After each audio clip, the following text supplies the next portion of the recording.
नमस्कार मित्रांनो, ओशनिक इकॉनॉमिक्समध्ये आपलं स्वागत आहे.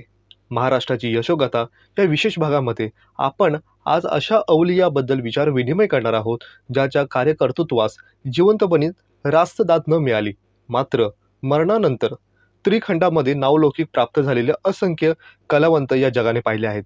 त्यापैकी मराठी रंगभूमीच्या नभागणातील तेजस्वी नक्षत्र ठरलेले राम गणेश गडकरी यांच्याबाबत आज आपण त्यांच्या जीवनीबद्दल विचार विनिमय करणार आहोत, ज्यांना प्रेमाने लोक गोविंदग्रज असे म्हणत असते, तसेच त्यांना बालकराम सुद्धा म्हणत असत.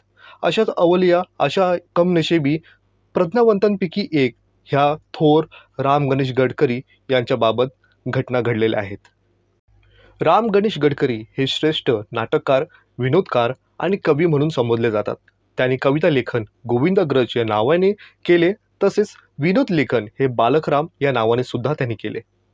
मराठी नाटकांचा अभ्यास करताना स्वातंत्र्यपूर्व काळातल्या सुरुवातीच्या लेखकाचा अभ्यास करायचा झाल्यास त्यानुसार आपणास लाभतात ते किर्लोस्कर, देवल, खांडिलकर यांच्या प्रामुख्याने. नंतर प्रमुख नाव घेतलं जातं ते म्हणजे राम गणेश गडकरी यांचंच. राम गणेश गडकरी म्हणजेच मराठी रंगभूमीला लाभलेले एक अनमोल रत्न म्हणावे लागेल. आधुनिक मराठी साहित्य नभोमंडलातील जे हुशार, तेजस्वी, उगवते तारे म्हणून संबोधले जातात, त्यामध्ये राम गणेश गडकरी यांचं नाव आवर्जून घेतलं जातं. राम गणेश गडकऱ्यांना अलौकिक सर्जनशील बुद्धिमत्तेने समकालीन लेखकांना सीमित असंच केलं होतं. परंतु आधुनिक महाराष्ट्राच्या झपाट्याने बदल होत गेलेल्या साहित्यिक अभिरुचीवर मात करणारे गडकऱ्यांचे असे दर्जेदार साहित्य निर्माण केले आणि ते पुढच्या सर्व लेखक, वाचकांना आणि येणाऱ्या श्रोत्यांना त्यांच्या पिढ्यांसाठी एक समृद्ध वारसा सोडून गेले आहेत. मराठीतील समीक्षकांना असे वाटते की गडकऱ्यांच्या लेखनातील गांभीर्यता आणि महती आणि याचा सक्षम अभ्यास आणि मीमांसा अजूनही अपूर्णच राहिले आहे. गडकरी हे खऱ्या अर्थाने अष्टपैलू लेखक मानले जातात. त्यांनी साहित्याच्या विविध प्रकारात आपला साहित्यिक ठसा उमटविला होता. दुर्मिळ अष्टपैलूंपैकी लाभलेल्या गडकऱ्यांनी आपली बुद्धिमत्तेचा उपयोग सर्जनशीलतेसाठीच केला आहे. गडकऱ्यांनी मराठी भाषेला समृद्ध केले नाही असे म्हणणे म्हणजे दुधाशीपणा म्हणावे लागेल. गडकऱ्यांनी आपल्या कर्तृत्वाचे दाखवून दिलेले हे मराठीमध्ये अव्यक्त बुद्धी सामर्थ्य प्रकट करण्याचे सामर्थ्य त्यांच्यातच होते. मानवी जीवनातील भावभावनांमध्ये नाना विविध पैलू आकर्षणपणे, रंगतदारपणे आणि मराठीत उलगडून दाखविता येतात हेही त्यांनीच दाखवून दिले होते.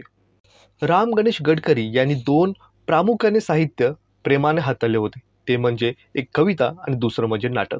जीवनातील दुःख आणि विनोदी पैलू त्यांनी अगदी सहजपणे हाताळले होते. एक नामवंत कवी, प्रतिभाशाली नाटककार आणि उत्कृष्ट विनोदी लेखक म्हणून त्यांनी आपल्या लाभलेल्या अल्प आयुष्यामध्ये आपले नाव कमवले आणि मराठी साहित्याला एका नव्या उंचीवर जाऊन ठेवले होते. त्यांना जर दीर्घ आयुष्य लाभले असते तर त्यांच्या हातून खूप काही चांगल्या दर्जेदार, सकस, समृद्ध, नाविन्यपूर्ण, वैविध्यपूर्ण आणि उत्तम अशा कलाकृती जन्माला त्यांनी घातल्या असत्या. त्याचबरोबर शेक्सपियरच्या निम्मी म्हणजे एकूण 18 नाटके त्यांना लिहायचीच होती, पण मृत्यूने त्यांच्या हातून हे कार्य हिसकावून घेतले आणि शेवटी त्यांनी फक्त 5च नाटके त्यांनी लिहिले आणि ते अजरामर करून टाकले. राम गणेश गडकरी यांचा प्रभाव तत्कालीन पिढीवरच आणि लेखकावरच नव्हते, तर भावी पिढीतील लेखकावरही गडकऱ्यांचा प्रभाव आकर्षाने जाणून दिसतो.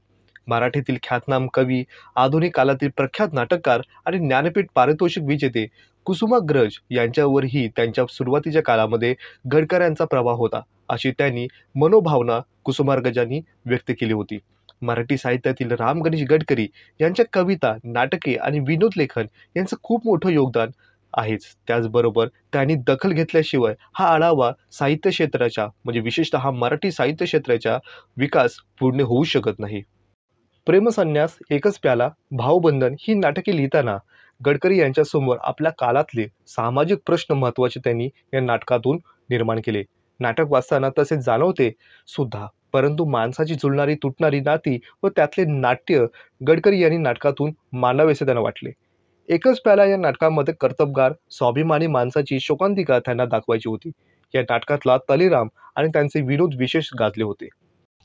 राम गणेश गडकरी यांचा जन्म सुरत जिल्ह्यातील नवसारी येथे 28 मे 1885 रोजी एका कनिष्ठ मध्यमवर्गीय कायस्थ प्रभू कुटुंबामध्ये झाला होता. लहानपणी त्यांच्या वडिलांचं निधन झालं होतं. त्यानंतर त्यांचं कुटुंब महाराष्ट्रामध्ये आलं. जरी त्यांची परीक्षेतील प्रगती ही समाधानकारक नसली तरी गडकऱ्यांची तल्लख बुद्धिमत्ता, कुशाग्रता आणि वाचनाची आवड या त्यांच्या शिक्षकावर त्यांचा प्रभाव मोठा झालेला दिसून येतो. जे समोर दिसेल ते वाचायची आवड त्यांना लहानपणापासूनच होती. पुण्याला आल्यानंतर ते न्यू इंग्लिश स्कूलमध्ये दाखल झाले. मॅट्रिकची परीक्षा पास झाल्यानंतर त्यांनी फर्ग्युसन महाविद्यालयामध्ये प्रवेश घेतला. तेथील शैक्षणिक वातावरणामध्ये ते भारावूनच गेले होते. विशेष करून तेथील वाचनालयातील पुस्तके वाचण्याच्या तीव्र ओढीने ते तेथे आकर्षले गेले होते. साहित्य विषयाच्या अनोख्या प्रेमाने त्यांचे ख्यातनाम इंग्रजी लेखक, कवी, नाटककारांचा अभ्यास त्यांनी सुरू केला होता. इंग्रजीमधील प्रेमकाव्याचा विशेष करून स्वेर, कल्पनाविलास आणि मुक्त भावनाविष्कार ह्या त्यांना प्राधान्य देणाऱ्या पी.बी. शेलेंच्या काव्यांचा तसेच त्यांच्यावर फार मोठा प्रभाव झालेला दिसून येतो. त्यांनी शेक्सपियरची सर्व नाटके वाचून काढली होती. त्यातील निवडक वेचे, परिच्छेद गडकऱ्यांना पाठच झाली होती. त्या व्यतिरिक्त संत कवीच्या कविता, लेखनही ते आवर्जून वाचायचे. चाकोरीबद्ध शैक्षणिक जीवनामध्ये त्यांना रसच नव्हता. त्यांनी उपजत तल्लख बुद्धी, तेजस्वीपणा आणि संभाषण चातुर्यामुळे ते फर्ग्युसन महाविद्यालयाचे विद्यार्थ्यांमध्ये खूप लोकप्रिय झालेले होते. गडकऱ्यांच्या काळामधील महाराष्ट्र खूप मोठा राजकीय आणि सामाजिक घटना त्या काळी घडत होत्या. लोकमान्य टिळकांनी स्वराज्यासाठी लढणाऱ्या निर्णय घेण्याचा निर्भयपणे निर्णय घेतला होता. राजकारणापासून गडकरी 4 हात दूरच होते. टिळकांचा धीटपणा, स्वराज्यासाठी ते घेत असलेले परिश्रम, त्यांचे ज्ञान आणि विद्वत्ता याबद्दल गडकऱ्यांना अतिशय आदर होता. गोपाल गणेश आगरकर या सामाजिक सुधारकाच्या लेखनाचा प्रभाव त्यांच्यावर खूप मोठा झालेला दिसून येतो. गडकऱ्यांचा पिंड जरी सुधारकाचा नव्हता तरी हिंदू समाजातील अंधविश्वास, त्यातील विधवांची हालाकीची परिस्थिती यावर त्यांच्या मनाला खूप वेदना होत होत्या. महाराष्ट्राच्या राजकीय आणि सामाजिक जीवनामध्ये निर्माण झालेले पडसाद सांस्कृतिक चळवळीमध्ये आणि विशेष करून साहित्याच्या क्षेत्रामध्ये दिसू लागले होते. साहित्य क्षेत्रातील इंग्रजी साहित्य आणि पाश्चिमात्य आधुनिक विचार यांचा अतिशय खोलवर असा प्रभाव महाराष्ट्रातील सर्जनशील लेखकांवर पडलेला होता. मराठीतील आद्य आधुनिक कादंबरीकार हरिनारायण आपटे यांनी ऐतिहासिक तसेच सामाजिक कादंबऱ्या लिहिण्यास सुरुवात केल्या होत्या. अण्णासाहेब किर्लोस्कर हे आधुनिक मराठी नाटकाचे आद्य प्रणेते मानले जातात. गोविंद बल्लाळ देवल आणि कृष्णाजी प्रभाकर खांडिलकर या 2 प्रतिभासंपन्न नाटककारांनी मराठी नाटक हे समृद्ध केले होते. श्रीपाद कृष्ण कोल्हटकर हे जसे नाटककार होते तसे ते विनोदी लेखक सुद्धा होते. त्यांनी सनातनी हिंदू समाजातील दांभिकता विनोदी स्वरूपात उघड करण्यास सुरुवात केली होती. कृष्णाजी केशव दामले म्हणजेच केशवसूत हे आधुनिक मराठी भाषेतील महान कवी मानले जातात. गडकऱ्यांच्या संस्कारसम आयुष्यावर या सर्वांचा हा मोठा प्रभाव त्यांच्या जडणघडणीमध्ये झालेला दिसून येतो. राम गणेश गडकरी यांनी साहित्य क्षेत्रातील आपली कारकीर्द एक कवी म्हणून सुरुवात केली होती. त्या काळी मनोरंजन हे मासिक मराठीत लोकप्रिय होते. तसेच गडकऱ्यांच्या कविता हे मनोरंजनमध्ये छापून आल्या आणि मराठी साहित्य क्षेत्रावर एक नवा तारा उगवल्याची दखल सर्व जगाने घेतली. गडकरी यांचा गरीब कुटुंबामध्ये जन्म झाल्यामुळे आपल्या महाविद्यालयीन जीवनातील शिक्षण घेण्यासाठी तसेच उपजीविकेचे साधन म्हणून पैसे कमवायला त्यांनी सुरुवात केली होती. निवोदित नटांना शिकवण्यासाठी गडकरी किर्लोस्कर नाटक मंडळामध्ये रुजू झाले होते. त्यामुळेच त्यांना सारेजण गडकरी मास्तर म्हणून संबोधले जाऊ लागले. किर्लोस्कर नाटक मंडळीतील गडकऱ्यांचे द्वारपाल आणि प्रॉम्प्टर म्हणून कामे त्यांनी करण्यास सुरुवात केली. त्या सुमारास त्यांनी कालिदासाची, भवभूतीची आणि अन्य संस्कृत नाटकेही वाचली. शाळेत असताना त्यांनी भाषांतरित महाभारत, रामायणचेही वाचन त्यांनी केले. किर्लोस्कर नाटक मंडळीमध्ये नोकरी करत असताना त्यांनी या 2 महाकाव्यांचे फार बारकाईने अभ्यास केले. तसेच ज्ञानेश्वर आणि तुकाराम यांचाही त्यांनी अभ्यास केला. त्यांना इतिहासाची खूपच आवड निर्माण झाली होती, विशेष करून मराठ्यांच्या इतिहासाची. इंग्रजी भाषेत अनुवादित असलेले आणि उपलब्ध असलेले मार्क ट्वेन, मोलियर यासारख्या पाश्चिमात्य लेखकांचा उत्कृष्ट साहित्यकृती मोठ्या उत्साहाने त्यांनी वाचून काढल्या. कवी म्हणून गडकरी यांनी स्वतःला आधुनिक मराठीतील नामवंत कवी केशवसूत यांचे अनुयायी म्हणून स्वतःला संबोधित करून घेतले होते. वयाच्या अवघ्या 22व्या वर्षी किर्लोस्कर नाटक मंडळीतील उमेदवारीच्या काळात त्यांना आपला नाटककार असल्याची जाणीव झाली होती. वेड्यांचा बाजार या नाटकाचे 2 अंक आणि हिरण्यकश्यपू या नाटकाचे काही भाग त्यांनी स्वतः लिहिले होते. नंतर ते नामवंत नाटककार आणि विनोदी लेखक श्रीपाद कृष्ण कोल्हटकर यांना भेटले. गडकरी यांच्यावर कोल्हटकरांचा खूप मोठा प्रभाव झालेला दिसून येतो. गडकरी यांचे पहिलं प्रेम कवितेवर असले तरी त्यांचे वाचन हे कवितेपर्यंत सीमित राहिले नाही. त्यांच्या माध्यमिक शाळेतील विद्यार्थी दशकेमध्ये गडकरी हे अधाशी वाचक होते आणि हाती येईल ते पुस्तक झडप घालून ते वाचत असत. त्यांच्यात उपजत टीकाकार होता. दुर्मिळ अशी संवेदनशीलता ही होतीच. परिणामतः असे दिसून येते की त्यांनी सुमार दर्जाची पुस्तक वाचली. निवडक पुस्तकांकडे ते आकर्षले गेले नाहीत. प्रथम त्यांनी मराठी पुस्तके वाचली, नंतर इंग्लिश लेखकांच्या पुस्तकांकडे ते वळाले. मॅट्रिकची परीक्षा उत्तीर्ण झाल्यानंतर पुणे येथे फर्ग्युसन महाविद्यालयामध्ये त्यांनी प्रवेश घेतला. तेथे त्यांनी इंग्रजी लेखकांच्या उत्तम साहित्यकृती तसेच अन्य भाषातील इंग्रजीमध्ये अनुवादित झालेले साहित्य त्यांनी वाचून काढले. त्यांनी शेक्सपियरची नाटके, मोलियर आणि मीटरलिंक या इंग्रजीमध्ये अनुवादित झालेले नाटके आणि इतरही काही महान लेखकांचे साहित्य त्यांनी वाचले. साहित्यामधील दिग्गजांच्या साहित्यकृतीचा परिचय असल्यामुळे त्यांनी साहित्य रुची वाढत गेली. नाटक आणि साहित्य प्रकाराकडे ते आकर्षितले गेले. वयाच्या अवघ्या 20व्या वर्षी त्यांनी जीवनाचे बारीक-सारीक निरीक्षण केले होते आणि नाटकाने त्यांच्या मनाला एक वेगळीच प्रेरणा दिली होती. त्यांनी मराठीतील निरनिराळी नाटके पाहिली. रंगभूमीवरील त्यांच्या मनावर आकर्षण निर्माण झाले होते. अण्णासाहेब किर्लोस्कर हे आधुनिक मराठीतील एक नाटककार मानले जाते. त्यांनी शाकुंतल आणि सौभद्र ही नाटके रंगभूमीवर खूप यशस्वीरित्या पार केली होती. किर्लोस्कर नाटक मंडळीने नंतर देवल, खांडेलकर यांचे नाटके रंगभूमीवर येऊ लागली होती. याच वेळेपर्यंत गडकरी यांनी आपले महाविद्यालयीन शिक्षण सोडले आणि ते किर्लोस्कर नाटक मंडळीमध्ये नटांना शिकवण्यासाठी शिक्षक म्हणून रुजू झाले होते. मग तेव्हापासून गडकरी मास्तर हे मास्तर मानले जाऊ लागले आणि किर्लोस्कर नाटक मंडळीने जसा नाटकांचा दर्जा उत्कृष्ट ठेवला त्याचप्रमाणे समाजामध्ये त्यांनी लोकप्रियतेचीही मिळवली होती. त्याचबरोबर मराठी रंगभूमी ही प्रायोगिक स्वरूपामध्ये तयार झाली होती. नाटककार आणि काही कलाकार हे नाटकांचे दिग्दर्शकही करत असत. ज्यांना साहित्याचा सखोल अभ्यास होता त्या प्राध्यापकांशी त्यांचे घनिष्ठ संबंध होते. किर्लोस्कर नाटक मंडळीमध्ये ज्यांना मार्गदर्शनाची गरज असे नवशिके कलाकार तेही होते. त्यांना शिकवण्याचे काम गडकऱ्यांना दिले गेले होते. त्यांनी ते अतिशय तळमळीने पार केले होते. त्यांच्या नेहमीच्या कामाव्यतिरिक्त गडकऱ्यांनी द्वारपाल म्हणून सुद्धा काम केले आहे. नाटकाचे यश हे फक्त साहित्यिक गुणावर अवलंबून नसते. तसेच अतिशय साधे वाटणारे शब्दसुद्धा जेव्हा नाट्यमय प्रसंगात वापरले जातात तेव्हा त्यांना एक वेगळाच अर्थ प्राप्त होतो. तसेच संघर्ष हा नाटकाचा पाया असतो. प्रेक्षकांच्या भावना चेतवणं हे नाटकासाठी खूप गरजेचे असते. लिखित शब्दांचे सौंदर्य नाट्यमय पद्धतीने प्रेक्षकांपर्यंत कसे पोहोचवायचे याची शिकवण ही गडकरी यांनाच इथे मिळाली. थोडक्यात म्हणावं लागेल की किर्लोस्कर नाटक मंडळीमध्ये काम करत असताना गडकरी यांना नाट्यकलेच्या अंतरंगाचा अंतर्भूत विकास झाला होता.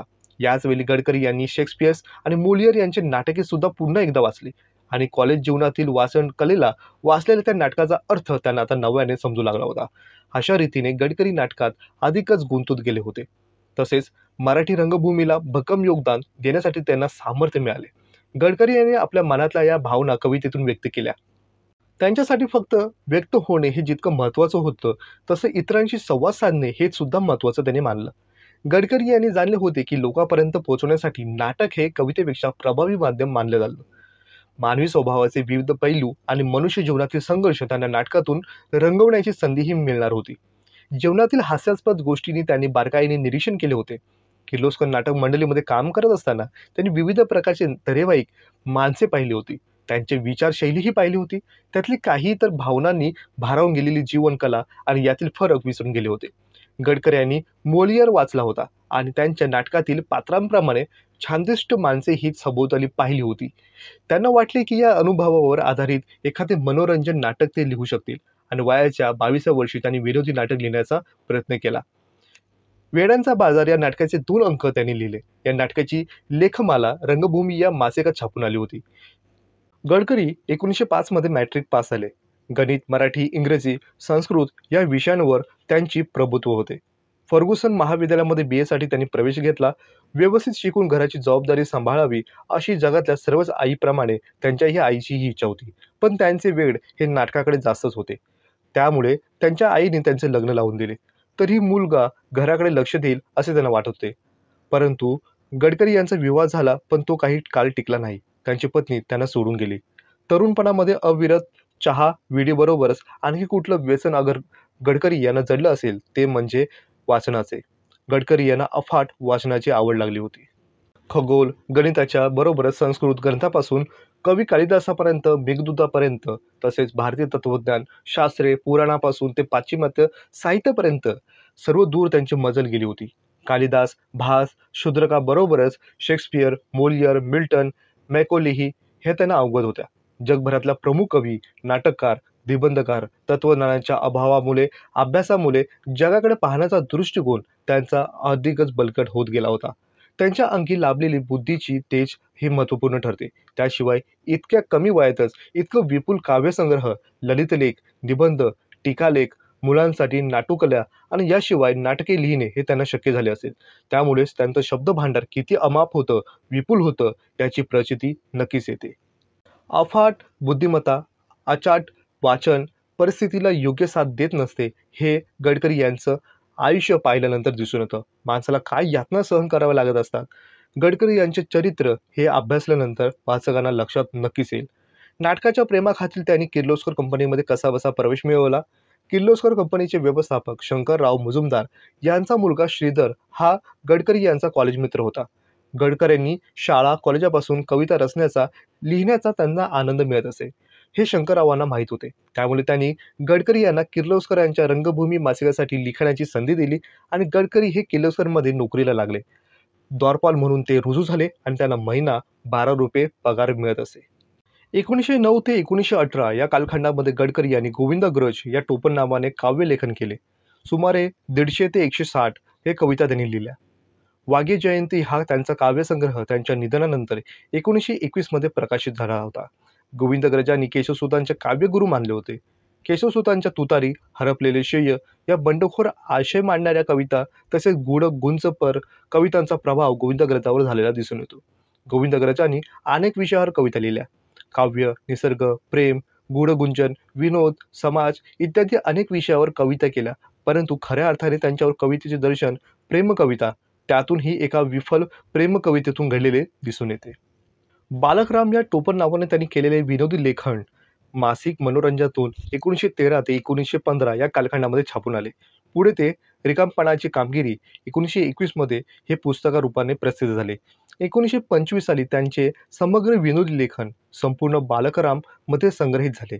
अतिशयोक्ती, उपहास, शाब्दिक कोटी, शब्द विपर्यास, विरोधाभासातून होणारा उपेक्षाभंग, अतिशय गंभीर, प्रौढ व भारदस्त भाषाशैलीमुळे साधलेला विनोदी हा त्यांचा विनोदी लेखनाचे वैशिष्ट्य मानले जाते. वधू परीक्षा, लग्नाच्या मोहिमेची पूर्वतयारी, ठकीचं लग्न असे विषय घेऊन समाजातील मागासलेल्या रूढी परंपरा, बुसटलेले समाजात लग्न जमविणे या प्रकारामध्ये होणारे माणसाच्या स्वभावाचे दर्शन यावर विनोदी लेखन त्यांनी केले. त्यांचे अप्रकाशित राहिलेले साहित्य अप्रकाशित गडकरी या नावाने 1962 साली प्रकाशित करण्यात आले. भावबंधन हे गडकरी यांचे अखेरचे नाटक. त्यांनी हे नाटक मृत्यूशय्येवर असताना पूर्ण केले.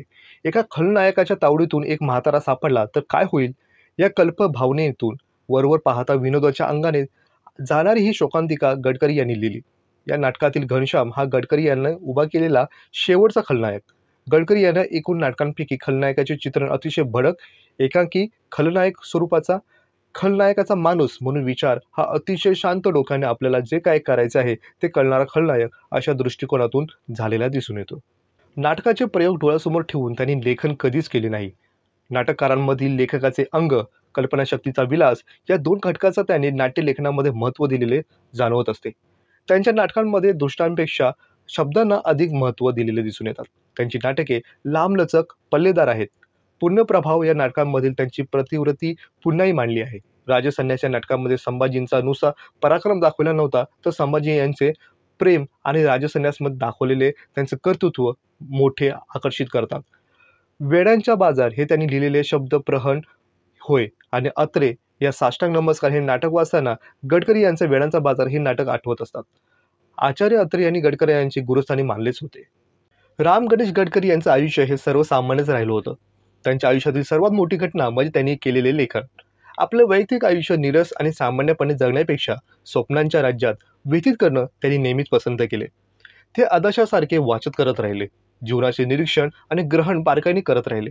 पण वैयक्तिक आयुष्यातील एकांतवास राहणे हे त्यांनी नेहमी पसंत केले. मनन करणे, विचार करून त्यांनी लेखन केले होते. त्यांचे मनन मोहरले आणि कल्पनाशक्तीला भरच आला होता. यातूनच त्यांनी साहित्य क्षेत्राला कलात्मक कृती दिल्या. आपल्या वाचकांना तसेच प्रेक्षकांना स्वतःच्या सर्जनशील लेखनाद्वारे त्यांनी उदात्त विचार देणे हा त्यांचा जणू काही जीवनाचा ध्यासच बनला होता. आपल्या शेवटच्या श्वासापर्यंत ते लिखाण करतच राहिले. कोणत्याही क्षणी आपल्याला मरण येऊ शकते असे डॉक्टरांनी त्यांना सांगितले होते. पण भावबंधन पूर्ण केल्यानंतर त्यांनी शेवटचा श्वास घेतला. तरीही त्यांचे खूपच लेखन अपूर्ण राहिले असे म्हणावं लागेल. गडकऱ्यांच्या मृत्यूनंतर प्रकाशित झालेल्या त्यांच्या काही अपूर्ण साहित्यावर नजर जर टाकली तर आपल्याला असे दिसून येते की त्यांची कारकीर्द लेखन म्हणून करायची राहिली होती, परंतु मृत्यूमुळे तेही अपुरी होऊ शकली नाही. गडकऱ्यांची जी गीते ध्वनिमुद्रित झाली, गायली गेली ती मधुरच आहेत, पण जी झाली नाहीत ती कदाचित यापेक्षा मधुर झाली असती असंच म्हणावं लागेल. रामगणेश गडकरी यांच्या आयुष्यातील जडणघडणीच्या सुरुवातीचा काळ व त्यांच्या साहित्याचा मोठा प्रभाव झालेला दिसून येतो. त्यांना कविता फारच चित्तवेधक वाटल्या. मराठी आणि इंग्रजीमधील कवितांनी त्यांच्या संवेदनशील मनाला उत्तेजित केल्या होत्या. आपल्या भावना व्यक्त करण्यासाठी उत्कंठ इच्छा त्यांच्या मनामध्ये निर्माण झाल्या होत्या. गडकरी यांचा स्वभाव एखाद्या समीक्षकासारखा टीकाकारासारखा होता. आपल्या तीव्र भावनांच्या नैसर्गिक प्रकटीकरणानंतर ते असमाधानी होते.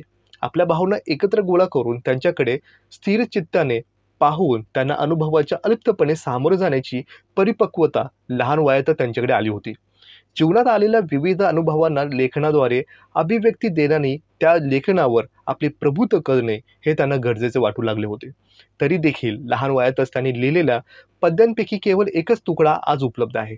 गडकरी यांचं बहुतांश वेळेला कविता लिहिण्याचा प्रयत्न केला असायला पाहिजे, परंतु त्यात कलात्मक न आढळल्यामुळे त्यांनी त्यानंतर फाडून टाकल्या असाव्यात असं म्हटलं जातं. 1905 मध्ये केशवसुतांचा मृत्यू झाला. केशवसुतांच्या कवितांनी गडकऱ्यांचा प्रभाव आणि भावना तीव्रतेने जागृत केल्या होत्या. त्यांनी केशवसुतांचे अनुयायी आहे असे त्यांनी जाहीर केले होते. ज्यावेळी केशवसूत वारले त्यावेळी गडकरी अवघे 20 वर्षाचे होते.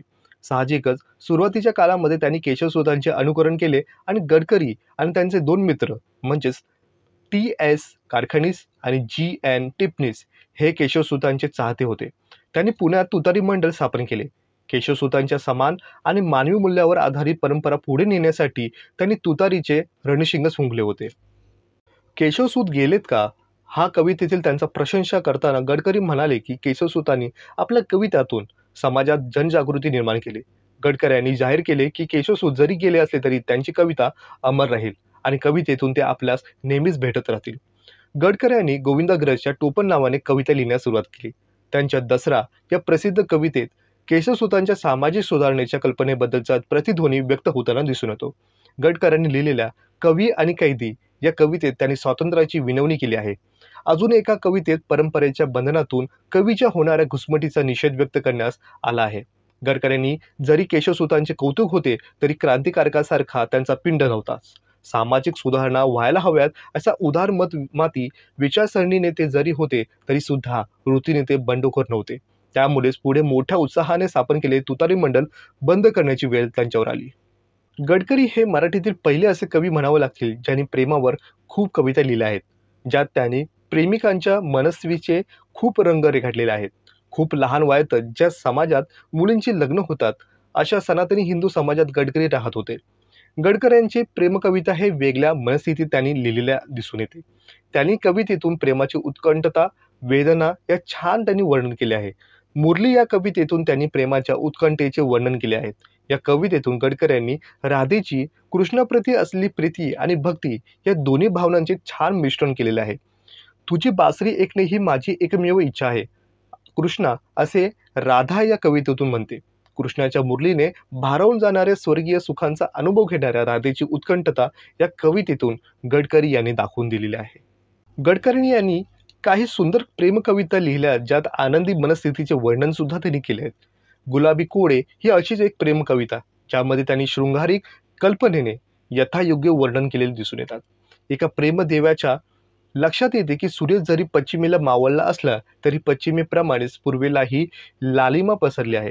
तेव्हा त्या आपल्या प्रियकराला विचारते की पश्चिमेकडे गुलाबी रंगाच्या छटा पूर्वेकडे कशा काय आल्या आहेत.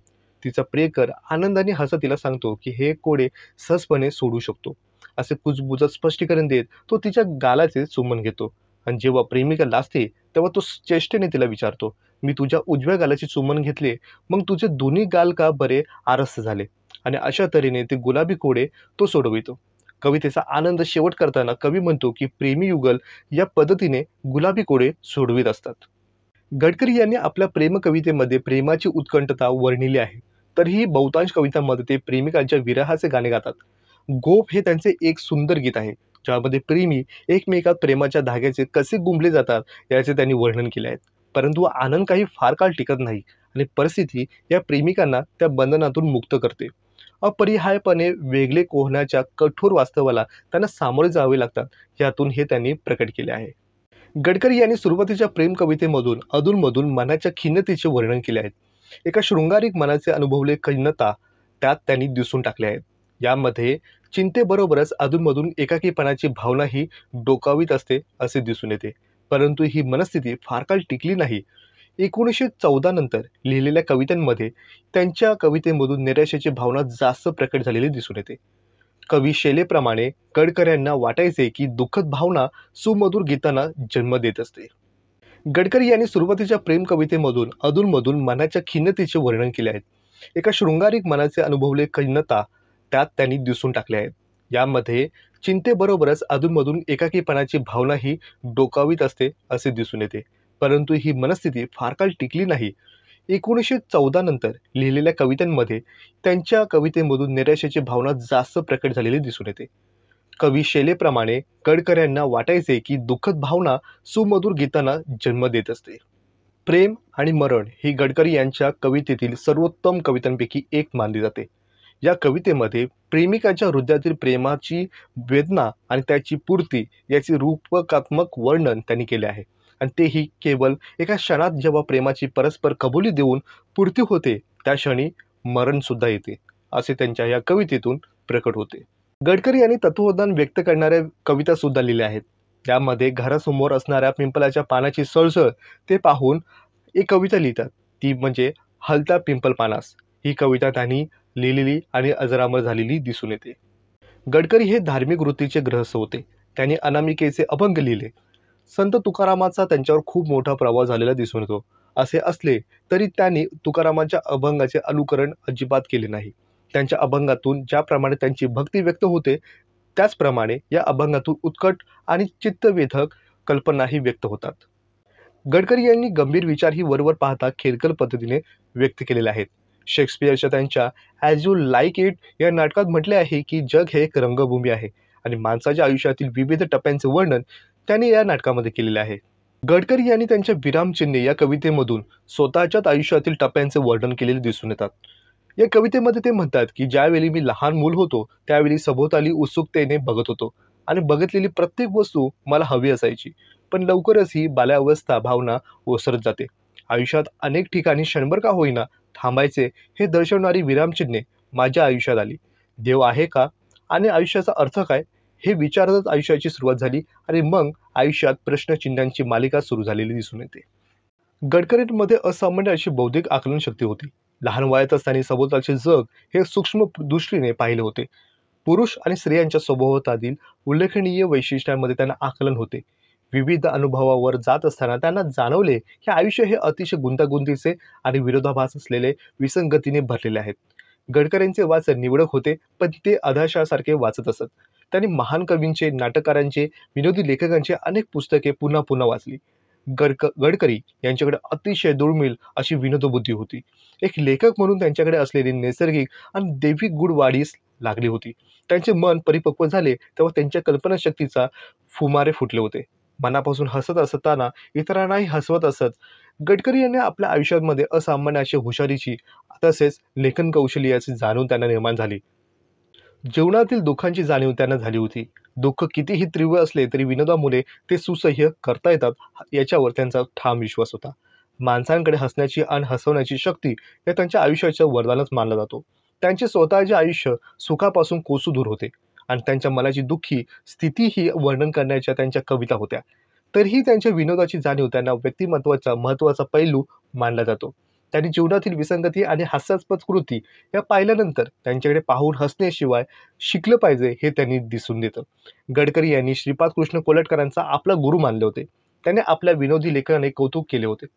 विनोदी विधान करण्याच्या दोघांची पद्धती लक्षवेधक सारखेपणाचीच होती.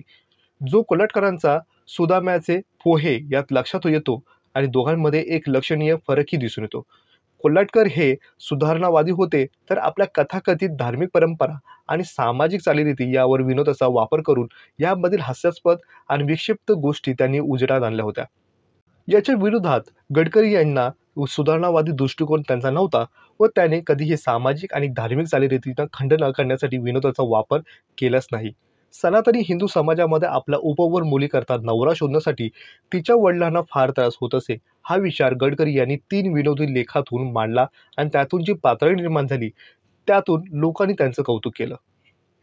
महाराष्ट्र गीत या कवितेमधून गडकरी यांनी आपल्या जन्मभूमीबद्दल परम आदर व्यक्त केलेला दिसून येतो. त्यांच्या मते महाराष्ट्र ही पवित्र आणि मंगलभूमी आहे. त्यांनी महाराष्ट्राचे वर्णन अत्यंत अभिमानाने केले आहे. गडकरी हे म्हणतात की महाराष्ट्र ही अनेक प्रकारच्या गुणांचे मिश्रण असलेली खाण आहे. तसेच महाराष्ट्राचे वर्णन राकड देशा, दणकट देशा याचबरोबर सुकुमार आणि कोमल फुलांची भूमी म्हणून ते करतात. महाराष्ट्रातील काटेरी झुडप्यांच्या बरोबरच सुवासिक फुलांचाही उल्लेख करतात. महाराष्ट्र ही जशी बुद्धी, भक्ती, भावनांची भूमी आहे तशीच ती संत आणि महापुरुषांची भूमी ते मानतात. महाराष्ट्राच्या परंपरेमध्ये भगव्या जरी पटक्यांच्या नतमस्तक होताना गडकरींच्या मनामध्ये येते की महाराष्ट्र हा लौकिक आणि पारलौकिक गुण देतात. महाराष्ट्राची स्तुती करताना ते म्हणतात की महाराष्ट्राला विस्तीर्ण समुद्र किनारा आणि सह्याद्रीच्या पश्चिम घाट असे महाराष्ट्राचे अगदी जवळचे नाते ते मानतात. तसेच भीमा, कृष्णा, गोदावरी या नद्या म्हणजे महाराष्ट्राच्या भाग्यरेषा आहेत. शिवाजी महाराजांच्या काळातील वैभवशाली इतिहास आठवताना स्वराज्यासाठी प्राणार्पण करणाऱ्या तानाजी मालुसरे, बाजीप्रभू देशपांडे यांचा उल्लेख ते करतात. ते अभिमानाने सांगतात. शिवाजी महाराजांच्या बद्दल बरोबरच लोकमान्य टिळकांचा उल्लेखही ते आवर्जून करताना दिसून येतात. त्याचबरोबर संत ज्ञानेश्वर, संत तुकाराम यांचा उल्लेखही त्या कवितेमध्ये दिसून येतो. ज्ञानेश्वरीमध्ये भक्तिरसाची अभिव्यक्ती आहे, तर लोकमान्य टिळकांचे गीता रहस्य आणि चिकित्सक आणि तीक्ष्ण बुद्धीचा आविष्कार मानला जातो. महाराष्ट्रातील सामान्य शेतकऱ्यांबद्दलचं प्रेम, कणखर, दणकट, लढवय्ये यासारख्या साऱ्यांच्या गडकऱ्यांचा अभिमान या कवितेतून त्यांनी व्यक्त केलेला दिसून येतो. असे असताना गडकरी यांनी महाराष्ट्रातील कवी, संत कवी, राष्ट्रकवी आणि आधुनिक काळातील कवी, नाटककार यांच्याबद्दल आदरयुक्त भावना व्यक्त केलेल्या दिसून येतात. शेवटच्या कडव्यामध्ये गडकरी म्हणतात की महाराष्ट्र ही भक्तीत डुंबलेली वारकऱ्यांची आणि शूर योद्ध्यांची भूमी मानली जातात. समृद्धी आणि वैराग्य हे 2 आदर्श ध्वजावर प्रतिबिंबित झालेले आहेत असे त्यांना वाटत असतात. नितांत आदराची भावना व्यक्त करीत ते म्हणतात की महाराष्ट्र देशा माझा प्रणाम स्वीकार कर. प्रेमसन्यास हे गडकरी यांनी लिहिलेले पहिले संपूर्ण नाटक मानलं जातं. एका उगवत्या लेखकाची कलाकृती या दृष्टिकोनातून त्याकडे पाहिलं जातं. 23 मार्च 1912 रोजी किर्लोस्कर नाटक मंडळीने ते प्रथम रंगभूमीवर आणले.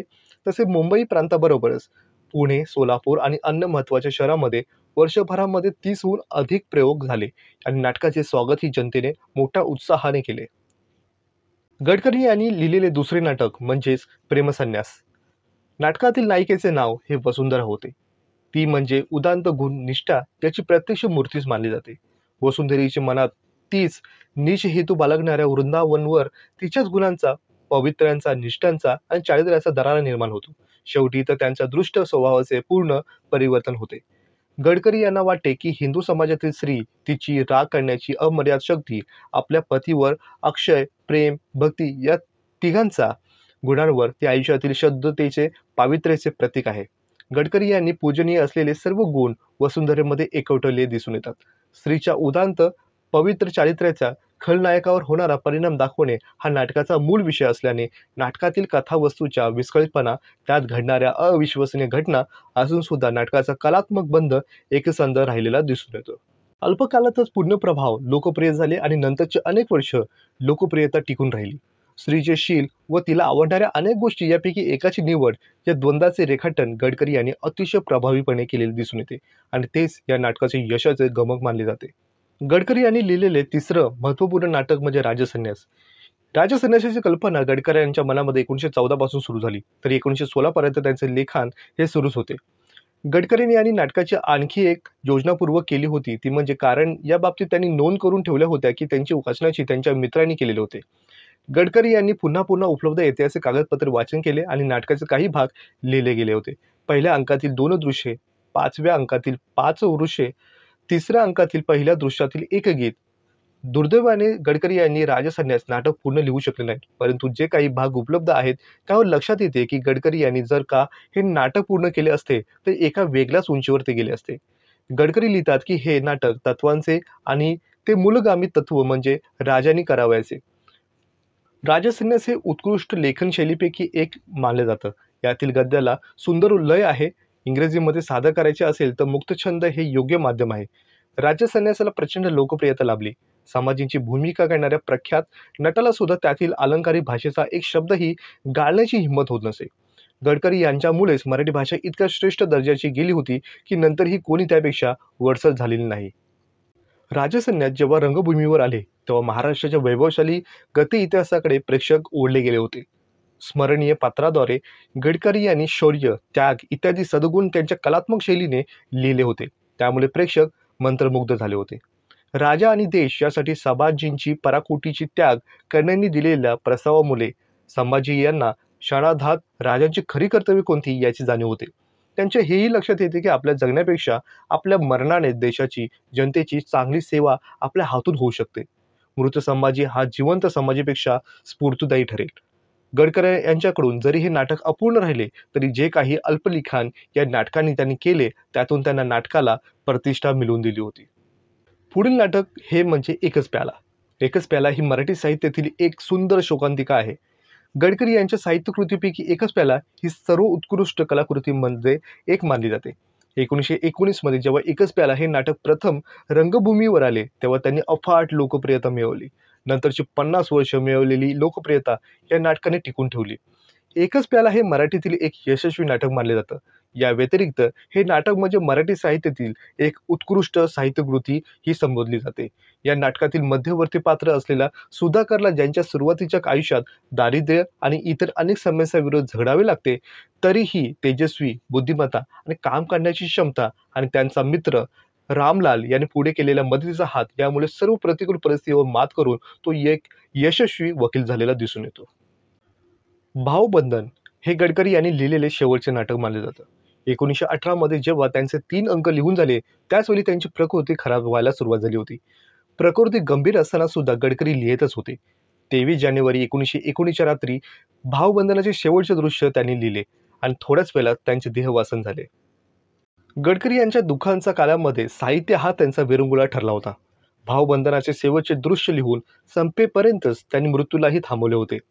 गडकऱ्यांचे गुरु आणि मराठीतील प्रख्यात लेखक श्रीपाद कृष्ण कोल्हटकर यांनी भावबंधनाच्या प्रस्तावनेत लिहिले आहे की बरेच सैनिक रणांगणावर मरतात आणि गडकरी यांनी लिहिण्यातच मरण पावले होते. त्या दृष्टीने ते विशेष ठरले. ज्यावेळी हे नाटक रंगभूमीवर येऊ लागले होते त्याचवेळी त्यांच्या लेखनामध्ये आयुष्याच्या रंगपटावरून निघून गेले होते. भावबंधन हे गडकरी यांचे अखेरचे नाटक. त्यांनी हे नाटक मृत्यूशय्येवर असताना पूर्ण केले.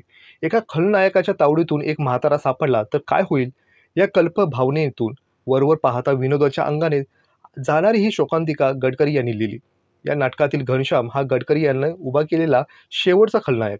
गडकरी यांना एकूण नाटकांपैकी खलनायकाचे चित्रण अतिशय भडक, एकांकी खलनायक स्वरूपाचा, खलनायकाचा माणूस म्हणून विचार हा अतिशय शांत डोक्याने आपल्याला जे काय करायचे आहे ते कळणारा खलनायक अशा दृष्टिकोनातून झालेला दिसून येतो.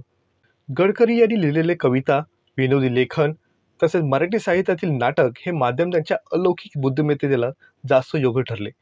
गडकरी यांनी शेक्सपियर, मॉलियर आणि अन्य नाटकांसाठी नाटके वाचली, पण शेक्सपियर हा त्यांचा आदर्श होता. ते नेहमी म्हणायचे की शेक्सपियरने 36 नाटके लिहिली आहेत, माझी महत्वाकांक्षा किमान 18 नाटके लिहिण्याची आहे. गडकरी यांना रंगभूमीशी जवळचे संबंध त्यांनी बनवले होते. हे त्यांना माहितीच होते की नाटक हे एकमेकांच्या सहकार्याने करण्याची कला आहे. त्यात नाटककार, दिग्दर्शक आणि कलाकार हे एकमेकांसमवेत काम करत असतात. बालगंधर्व, चिंतामणराव कोल्हटकर, गणपतराव बोडस यासारखे देवी देणगी लाभलेले कलाकार गडकरी यांच्या नाटकामध्ये महत्त्वाची भूमिकेसाठी मिळाले होते. गडकऱ्यांचे खरोखर नशीब मानले जातात. बोडस हे उत्तम दिग्दर्शक होते. गडकरी यांना प्रेक्षकांची नाडी बरोबर त्यांनी समजली होती. प्रेक्षकांच्या हृदयाला कसा हात घालायला हवा हे त्यांना माहिती होतं. आपल्या आयुष्यातील फक्त कौटुंबिक संघर्ष दाखवण्यात गडकरी यांना रस नव्हता.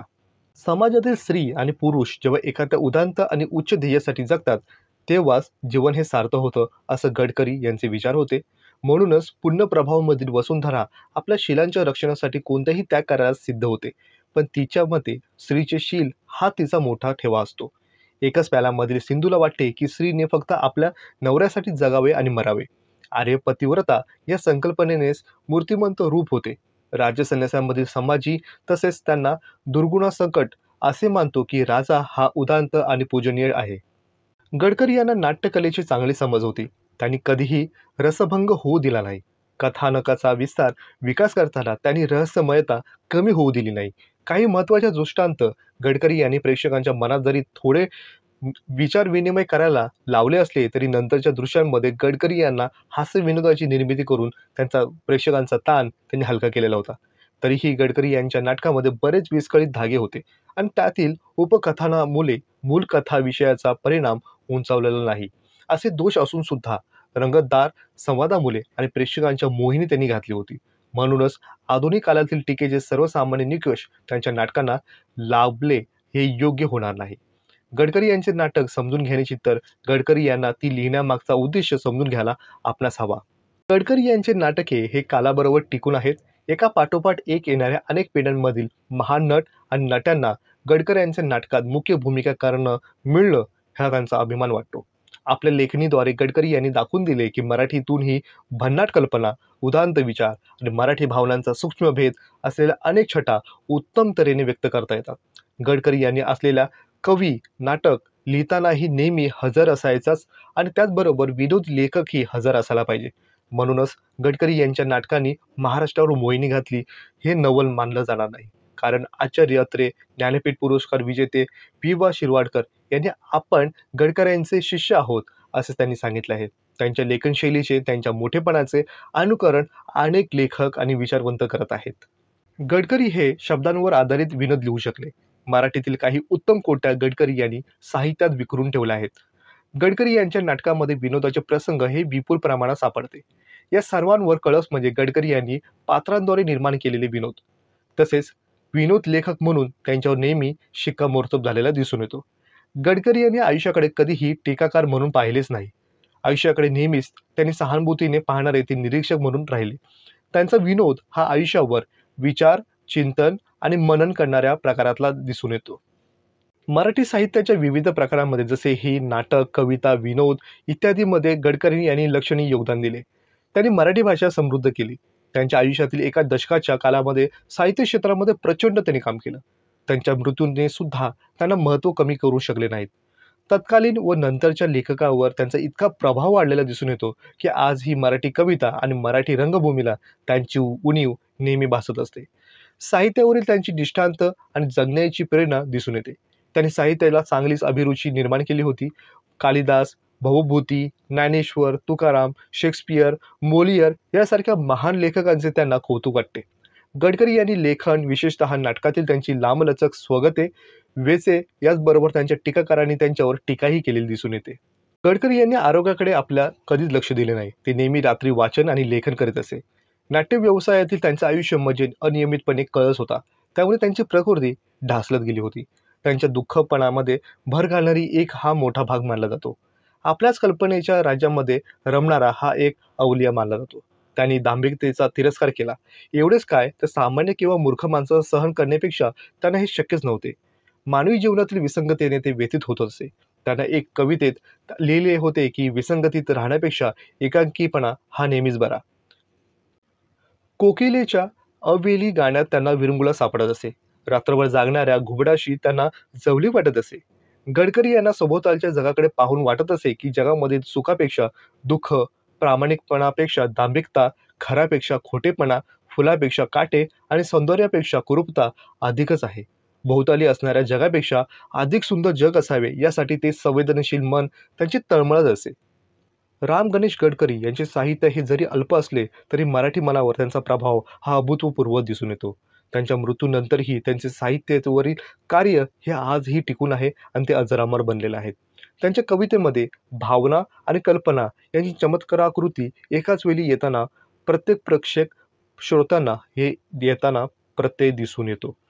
अशा प्रकारे आजच्या भागामध्ये इतकंच. भेटूया पुढील भागामध्ये एका नवीन विषयासह. तोपर्यंत धन्यवाद.